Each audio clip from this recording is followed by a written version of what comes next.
So obviously there's been so much press about this Apple launch and just how crazy expensive it is, which is, a conversation for another time.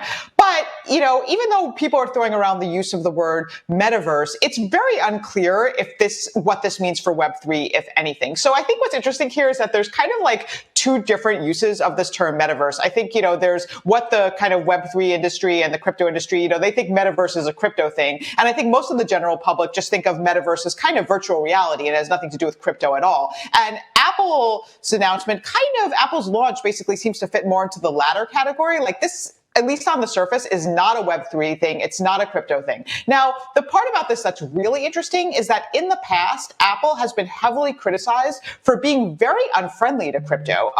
Specifically, Matthew Ball, who, is a metaverse expert. We've had him on the show. He has a book about the metaverse. He has like a whole section just talking about how Apple is basically like hostile to Web3. And he came on the show and he talked about it. And he basically said that Apple does not permit crypto applications. And, so this is a very interesting tension. Now, I reached out to Matthew just before this segment just to kind of see if he had like updated his thinking about this or if he thought that this was kind of maybe a new era for Apple and crypto. And he was just basically like, no.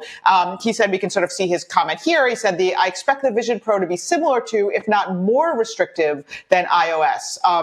And he also said that, but one of the things that he's been very critical about is just basically Apple being a closed platform and its fees. And, he says that, it's not even clear if Vision Pro will support WebXR, OpenXR, and if so, how extensively. In-app will be similar to what we see in iOS today, highly limited, and where permitted, Apple will mandate a 30% fee, which doesn't work for high-value NFTs or related experiences. So I just think this is just a really interesting thing that I don't think enough people are talking about. It's like, it's definitely not a given that the Vision Pro and that Apple will be a positive thing for Web3. It might be, but we don't know, and Apple's history does, create some cause for concern.